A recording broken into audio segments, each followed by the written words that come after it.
Coming to you live from the Business RadioX studio, it's Franchise Marketing Radio, brought to you by IDS, an award-winning digital marketing agency that delivers integrated marketing solutions for franchisors, franchisees, and franchise development teams. Learn why over 75 brands depend on IDS's team of dedicated marketers and client service professionals to deliver a strong ROI on their marketing investment. Go to idsfranchisemarketing.com for a complimentary digital audit and consultation. Hey, everybody, and welcome to another episode of Franchise Marketing Radio.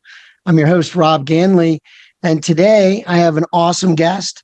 I always say that, but I really, truly do. His brand is just on fire. They're growing leaps and bounds. I have the Chief Executive Officer and co-founder of Property Management, Inc., Steve Hart. It's great to have you on the show today. Welcome. Hey, thanks, Rob. I really appreciate the invite to your show. You got it. Well, listen, as I always do, I'm going to dive right in. I love to hear a little bit about your background, but tell us a little bit about the brand, the genesis of the brand, what you saw, I guess it was about 15 years ago, that you just wanted to change. Tell us a little bit about your vision and how that's come to fruition now today. Absolutely. Yeah, Rob, in 2008, I found myself in a real unique position. See, up till then, I had built a career in real estate. I owned a construction company, a development company, and we were right in that wave in the early 2000s of that housing boom, and real estate was just on fire. And it seemed like I couldn't do anything wrong. You know, it seemed like anything I did in real estate and development, we were making money hand over fist, and it was great times. And then all of a sudden in 2008, you know, aside from, you know, what I felt I'd built, we started feeling pressure from the mortgage industry, what was going on with the real estate markets crashing, and it absolutely just devastated all of my businesses. And I found myself in a position where I felt like I couldn't save those businesses. That the pressure was so strong, the demands, and we had development projects that we built that we couldn't sell. And banks putting pressure on me. And I found myself in a position with a wife and 4 young sons that I was supporting that I had to find something else. I mean, it was emergency scramble mode. It was, how do I pay my mortgage and put food on the table? It was getting that desperate. Months and months of no income and actually losing money. And I was talking to a good friend of mine who owned multiple businesses. And he said, Steve, with your background, you should look into property management. And I just kind of, you know, I think I made a kind of a sneer, you know, response to that. Like, what? Property management? It was like it was below me or something. You know, that's blue collar. It's really super competitive. I think I said stuff like, you know, there's, you know, it's dealing with people's problems. Why would I ever want to get into an industry like that? But this friend of mine I really respected. He's a former Wall Street guru, again, owned multiple companies. He said, Steve, out of all my investments, I own a property management company in Las Vegas. It's my absolute favorite. And I said, why? He said, it's because it doesn't have the ups and downs that the real estate and other economies face. And that really hit home to me, Rob, because I had just lost literally everything I'd built for years because of factors and things that were out of my control. And I thought, what? There's an industry that doesn't really have the ups and downs? That's not possible. And so I drove from Salt Lake City, which is where I was living at the time. I drove to Las Vegas to see what this friend of mine, his name's Chris Layton. I drove to Vegas to see this property management business. And I was even more unimpressed, to be honest with you. I saw this little dinky office with 4 people in it, you know, filing cabinets on one side of the wall, very little technology, very little marketing. But this company was generating business and bottom line profits for Chris that shocked me. And it shocked me enough to make me think, well, maybe I should look into this. You know, I knew I could do it, even though I had no property management experience. And so I dove into it a little bit. And Rob, what I found was an industry that was really almost kind of untouched. I mean, this industry was dominated by mom and pops. I mean, there was no national brands, not at all. I mean, it's not like real estate where you got Century 21, Remax, Keller Williams on every corner throughout the country. There was not a single national brand for property management. I also saw it just being so fragmented. I call it operated and dominated by mom and pops because it was exactly that. Just a bunch of small guys kind of piecing together, operations and emerging tech. 15 years ago, there was very little technology for property managers. People didn't care about the property management industry. They were focused on the real estate, cashing checks on the big buy and sell deals. And what I learned was over 1/3 of the United States housing market was rentals, over 1/3. And whether the T-bill is up or down, whether a Republican or Democrats sitting at the White House, it doesn't matter. 1/3 of our country is going to be needing rental properties for their housing, and they're going to pay their rents. They have to. And when times get tough, sometimes people sell their homes and rent.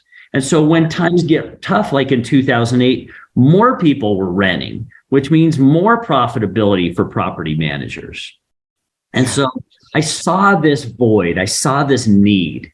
And I went to Chris and I said, look, I don't know anything about property management. Obviously you do, but let's do something together that's bigger than just starting a single unit for me to operate. Let me copy your model. And he loved the idea. We formed Property Management Inc. in February of 2008. And neither of us had done anything to do with franchising before. I'd never even owned a franchise, nor had Chris. And I think the ignorance maybe was a blessing at the time, because if I would have known what I know now and how hard those next several years would have been, maybe we wouldn't have done it. But blindly dove in.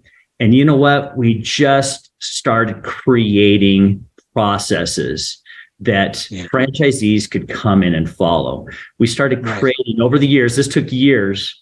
Our early franchisees would attest, man, there wasn't really that much when I bought my PMI franchise. There was no brand. There was no brand recognition. We were the early birds, but we gave those guys really super, cool deals early on. The franchise fee they paid were little, and we just worked together.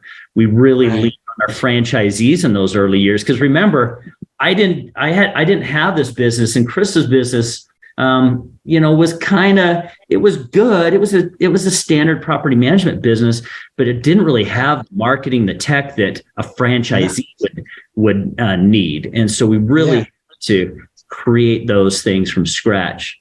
Right. Here we are. Well, I wanted to key in on a couple of things that you said, because it's really, I don't want to gloss over it. First of all, I wanted to ask you, and this is a guy that you've now lived a while, you've been through some things. One of the things about becoming an entrepreneur or starting a business like a franchise is it can be darn scary, right? Regardless of if it's a franchise or not, which we know in our industry, we give you an amazing shortcut. Anyone who's thinking about starting a business, an amazing shortcut, right? Oh, yeah. And there's psychological areas of that shortcut that no one often talks about, right? That I think are probably the most important things. And one thing you said early on in this conversation was that your back was against the wall. In 2007, maybe it was, exactly when those conversations were happening with your wife and your friend. But it's like, how do you deal with that pressure? And how do you feel now that you're on the other side and you build a franchise brand that you're able to address that issue? The issue, very few people can do what you did. Respond to pressure in a way, and you saw a clear opportunity, you went for it, you focused on it.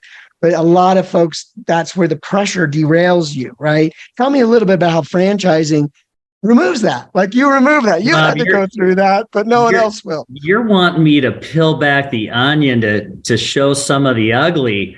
Man, my story doesn't get any better. We started PMI, and I thought, because there was one other company out there doing a property management type franchise, but what they were really doing is just selling landlord services and trying to teach these franchisees how to be landlords. And our vision was so much more than that. We wanted to offer commercial property management solutions as well as residential when we rolled that out. But here I thought we were just going to sell 40 franchises in our first year. In fact, I remember telling Chris that, we're going to kill it because we don't really have any competition.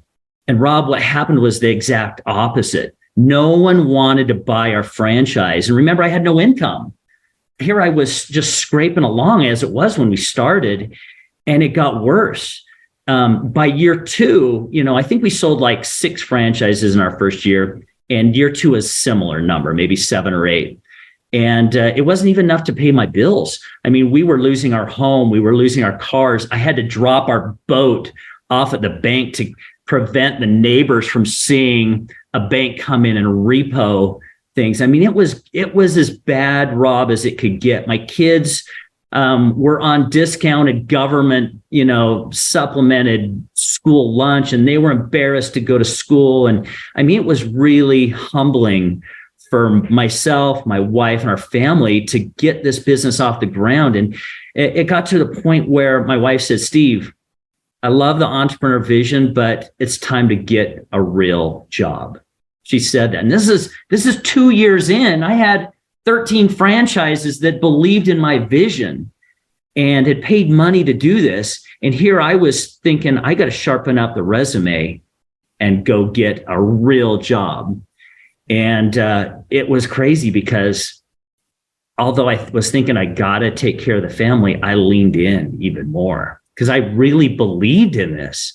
There was a need for what we were creating. And right when things were tough, I got a franchisee to buy in. And that franchise fee was just enough to pay for catch up enough bills to make it happen. And it was a real tough start with a lot of grit and grind. And it wasn't a fun, easy story to get this business off the ground. But you know what? We held in there and we created, now here we are 15 years later, the nation's largest property management brand. We have over 420 locations.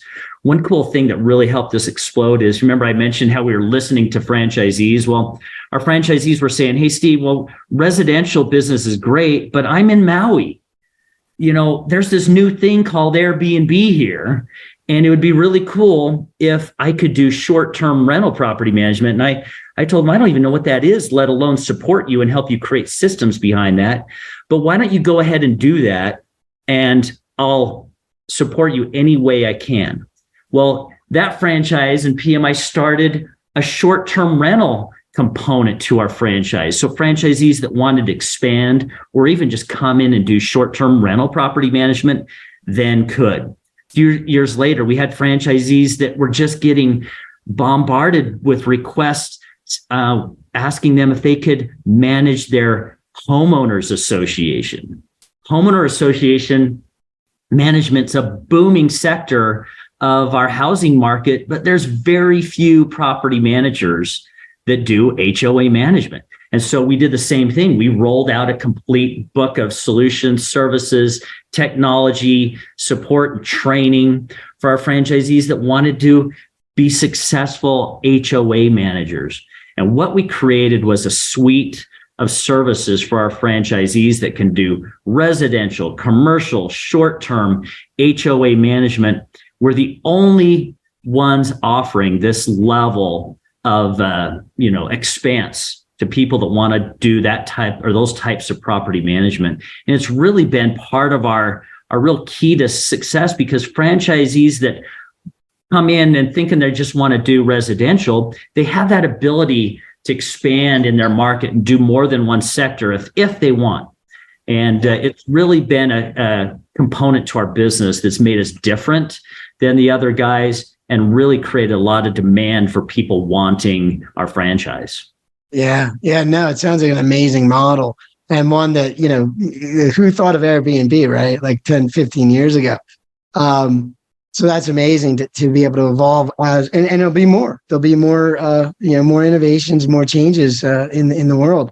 But so that's amazing from a business model, profitability, I know you guys are, as I said earlier in the show, doing amazingly across the board financially.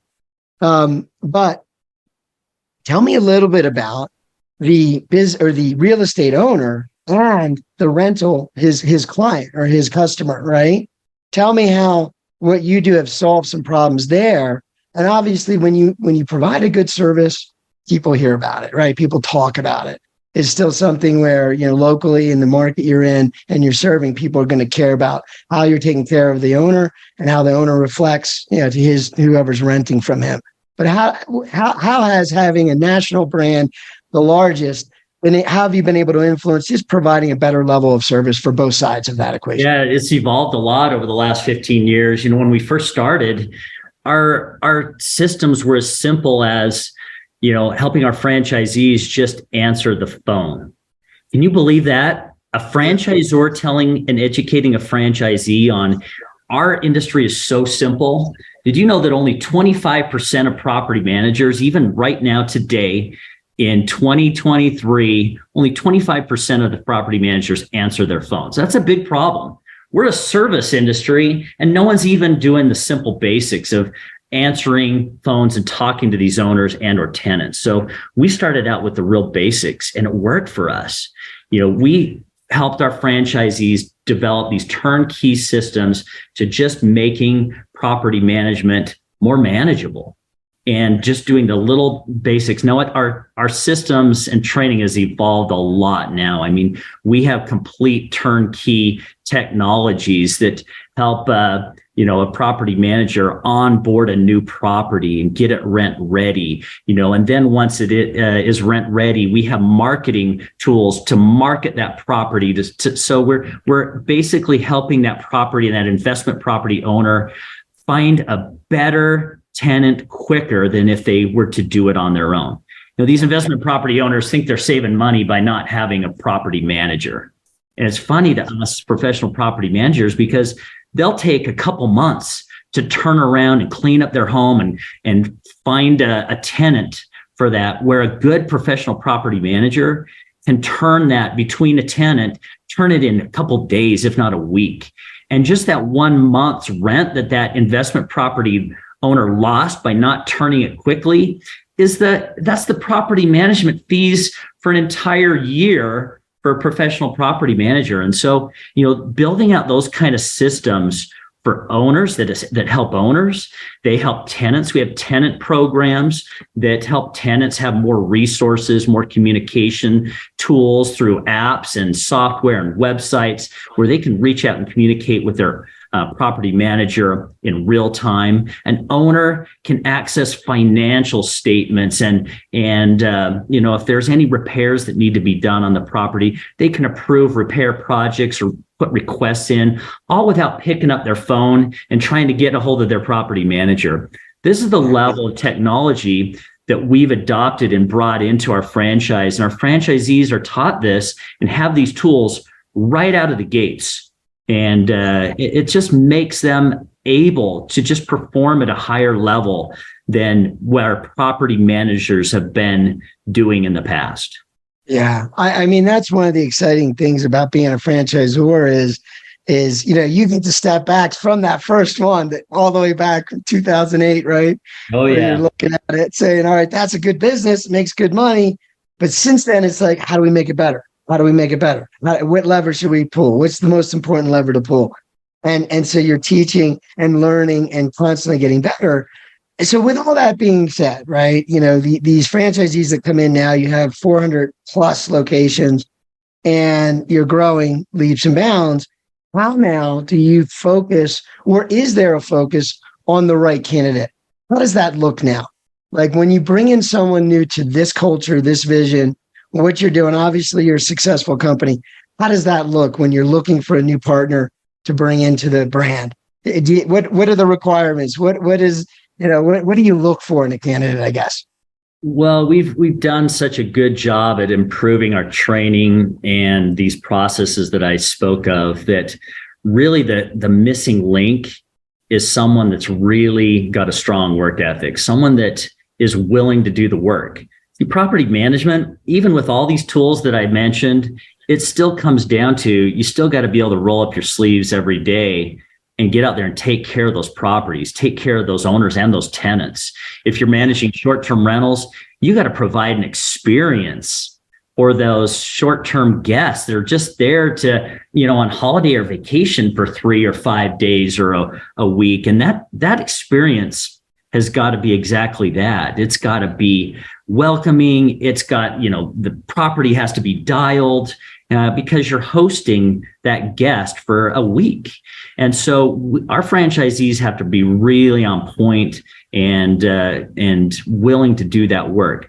We can teach how to do the marketing. We can teach how to do the sales and onboarding new property owners. We've got the systems to be able to operate those things. But we find someone that isn't afraid of the numbers. Property management is a lot of bookkeeping. And if someone's more sales and marketing friendly, we have processes built in where we can do the bookkeeping for our franchisees. If we get someone that's very accounting heavy and that's what they like, but they just don't like doing the marketing and sales, we even have built-in solutions to our franchise that provide sales and marketing tools and approaches from corporate for those franchisees that are just one-man shows out of the gate, to help them bridge that gap. And of course, the first person they're probably going to hire is that salesperson, if they're more of that accounting mindset person, or vice versa. Right. Well, and that's the beauty of franchising. Again, it's amazing to hear you talk, because it's like you have the luxury of having a model that can cater to people's different strengths and weaknesses. Like, you have that luxury. You could say, well, you can be stronger in that area, and if you are, then you can lean here. Or if you're stronger in this area, you can lean there. But exactly. One of the cool things we've noticed is, as our processes, our systems get better, as our brand starts to become known, at 400 franchisees, we're not quite a household name yet. In fact, most people haven't heard of Property Management Inc. But as we start to become, that brand that people are starting to recognize, and we're definitely known as a leader, what we're seeing is existing property managers, all these mom and pops that I talked about earlier, they're seeing that our franchisees, brand new in their area, have better tools, better resources out of the gate as someone new to the industry than they do. And they've been operating for 5, 10, 15 years. So what we're starting to see is what we call conversions, where these existing property managers are coming to us and they say, hey, look, I want what you guys have. And can I bring my portfolio? A lot of realtors are kind of doing this on the side. It's kind of the side hustle. Well, they want to do it at a bigger, more professional level and have all the tools to keep them out of trouble, right? And so we've been doing a lot of these conversions or partnerships where we're partnering with these other property managers. And that's been a big component that we've been targeting lately. So we're not starting from scratch with everyone either. Yeah. No, and as you said, it was a fragmented industry with a lot of mom and pops, right? Yep. And some of them are well run, some of them are doing the best they can, but you can't compete with the leverage that you guys have at this point, the pricing, especially. The pricing that we get, we have all this technology, and these mom and pops, they got to start using the technology. The days of a property manager just collecting a rent check from a tenant, knocking on their door and getting a check, those days are done. Sophisticated property managers use an ACH, and these are all built into our tech, where the rents are being collected automatically, and all these systems. If property manager is not utilizing the technology nowadays, they're being left in the dust. And this technology is not cheap. And as the nation's largest property management brand, we have that ability to get that technology pricing so low that our franchisees really, even though they're paying a royalty, their cost to do business is less expensive as a national brand than someone trying to create all these systems on their own. And so that's another kind of cool component about being part of something even bigger than themselves. Yeah, no, it's constant innovation, right? And I can't imagine in today's day and age, more than ever, and I think, we've lived through it, guys our age, we've seen technology kind of move through the 90s, with the internet, and moved a little slow and before everybody adopted it. And in the 2000s became a little more mainstream. And as other technology enabled things have started to build momentum, right?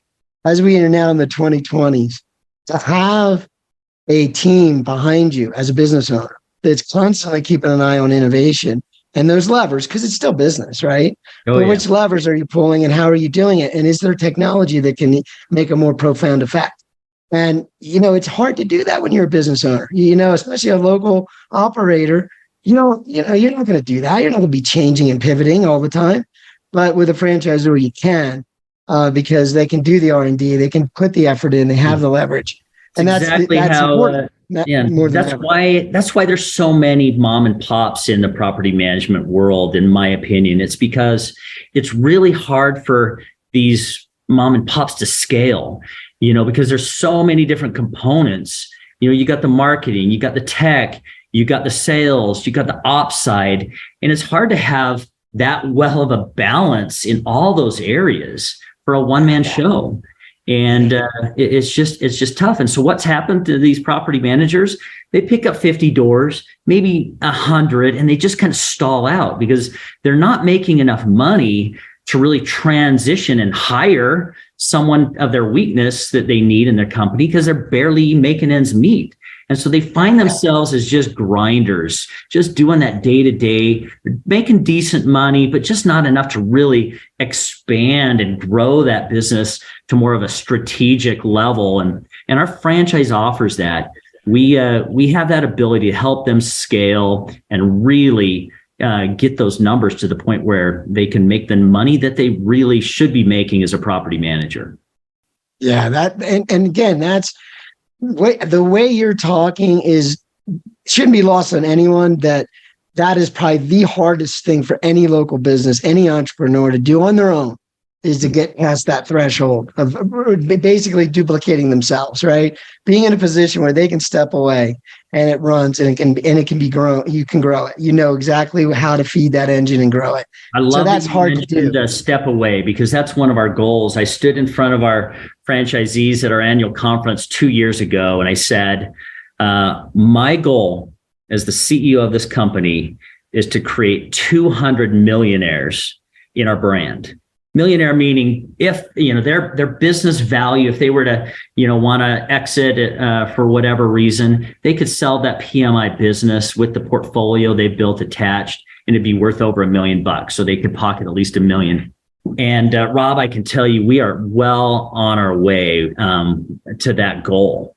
And that's really it. We want to help these entrepreneurs be able to create something that they can own, something they can pass on to family if they want, or they can sell it when the time is right, when they want to retire or do something else.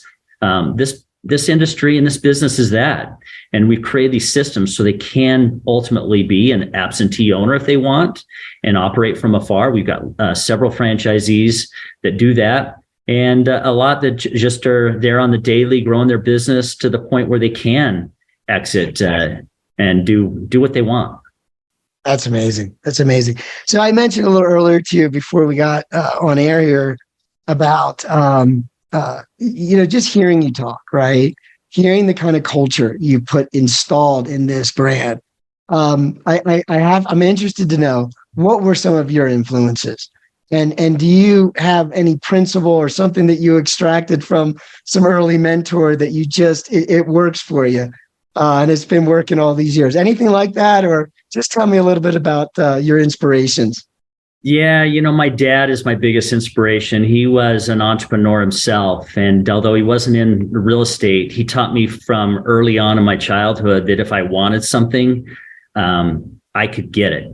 And I remember selling things at door to door, pet care services and lawn care, and I sold anything and everything I could, because I knew if I wanted something, whether it was that BB gun or that inflatable raft in the back of Boys Life magazine, I had to work for it and get that. My dad taught me the principle of hard work. And to all those entrepreneurs out there that are listening to this, whether you're interested in property management or whatever it is, we've got a cool opportunity in our country right now. I tell my 4 sons this all the time. I said, you can be uber successful in almost anything. I mean, I've become successful in a industry as dull and boring as property management because I found an opening. I found something that was needed, and I just got in and worked hard. And it's not anything super secret saucy. I know your listeners probably wanted to hear an amazing quote that's inspired me. But for me, it's just about getting in, finding a great idea, and just working hard. Surround yourself with great people. I have gotten really lucky and been able to find really good people to help grow my vision and this brand. My business partner and all of our team here at PMI Corporate is just top of the line. And that's my second bit of advice is just surround yourself with good people that have big vision. Yeah. No, I mean, team is key. And that's the point. Because anybody that wants to be involved, you now have built that, right? You've checked all the boxes in what you just said. If someone gets involved with a franchise brand, especially a good one. So that's exactly what you bring to the table. It's great having you on the show today, Steve. I appreciate it. Thanks, Rob. It's been a pleasure. Thanks again. And before we go, is there a website you want to share with the audience, a place they can go and learn more about the opportunity? PropertyManagementInc.com. If you're interested in looking at the franchise side of our business, there's a link for franchising on there as well. It'll show you about all of our different franchise opportunities in these different sectors. We refer to them as pillars. So someone who just wants to do HOA management or someone that just wants to dive into short term can get all the information they want. And PropertyManagementInc.com. Beautiful. Appreciate having you. Thanks, Steve. Thanks again.